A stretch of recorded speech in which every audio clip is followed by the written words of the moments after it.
Hello and welcome to another Stellarian Games video. In this episode, we're going to be looking at how to make some items for a blue dragon's lair. And these include some smaller items like these and some larger items like these.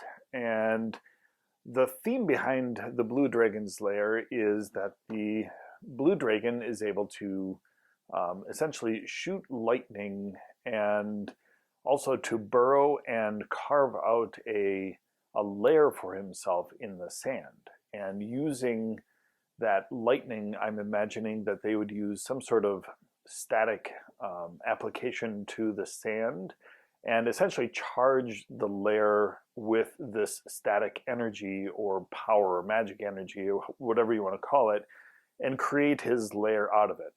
One of the blue dragon lair's actions is to be able to shoot lightning from wall to wall and essentially hurt some of the heroes using that capability. So I wanted to infuse that thinking of the blue dragon into a lair, but have it more than just a hollowed out cave where lightning shoots out of the walls. And that's where the idea for this item came in. And this is a basically a solidified sand remnant of lightning shooting through the sand. And I imagine the dragon would use lightning to basically shoot down into a sand area and glassify several of these columns inside of a sandy structure, and then go down and hollow it out and use these structures as kind of columns to hold up the sand in his lair. This also then gives this kind of a glassy column look, but in the game that I ran, I also made these charged so that if players got too close to them, lightning would shoot out from these, so it made it more of an obstacle and something that they could kind of puzzle and overcome rather than just being a lair action. So that was the idea with these, as these were kind of scattered through the lair in a way that it made the characters have to try to avoid these glassy structures because lightning would shoot out of them rather than just shooting out of the straight walls. For the larger structure, this was really designed to be, again, more of that column structure holding up the lair itself, but large enough this time to actually hold the dragon and form more of a physical barrier. These would be something that characters would be able to hide behind. The dragon could come and land up here, so it would create some physical separation from him and some of the melee characters, things like that. So some larger items for the dragon to land on or the characters to hide behind, and then smaller items to just create more of an obstacle for the lair. So this was a relatively simple build, but it ended up being a really fun encounter to run because it had so many different elements that were part of it. So let's go to the table and see how this one is done. Alright, for this craft, we're going to start by using some aluminum sculpting wire. This is a little bit thicker sculpting wire, and then we're just forming it into some rough shapes for these branching arc lightning strikes, and using hot glue to coat the whole thing to give it a little bit more of a texture so it doesn't just look like wire and has a little bit more of that natural stone look that a lightning arc might produce.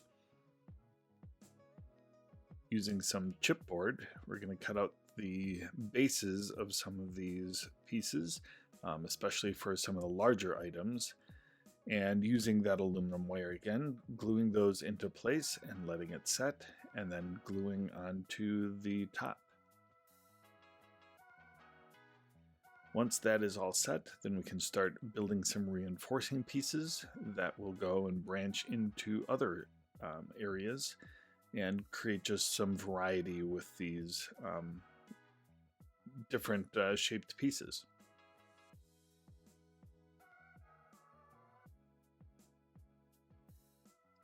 Once that is set very well, then we can start using some aluminum foil and coating the entire wire armature with this aluminum foil and kind of setting it into place with hot glue.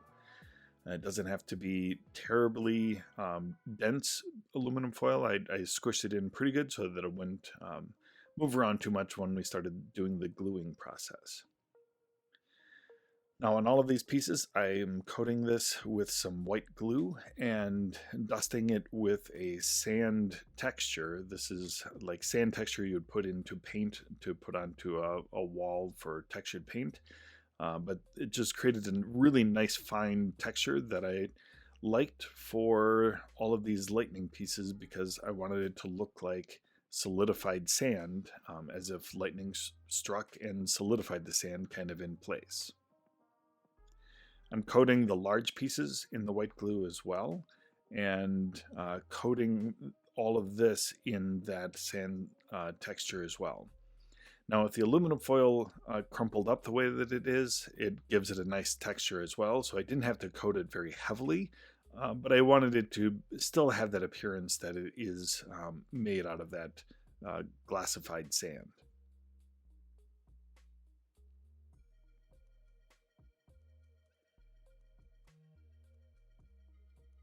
You can see this large piece is just a whole bunch of aluminum foil just kind of crumpled together and formed into a variety of different shapes to create some hollows. Now I'm using some black spray paint to coat the pieces once they've fully dried. This will just form a nice primer base coat that I can start building up the different colors on a little bit later.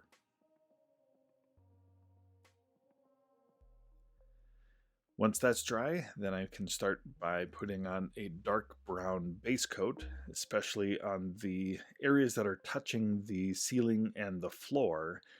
I wanted that to have more of a dirt, look to it. The larger items, I did cover the entire piece with the dark brown, figuring that would have a little bit more of that sand coloring to the overall column. Where the smaller ones would look a lot more like the kind of the glassy sand look. I'm using a lighter tan to start working my way up the piece, just doing a dry brush onto that sand so that it's just getting that highlight. And then the larger pieces, they're getting a pretty good dry brush with this tan color for the sand tan color.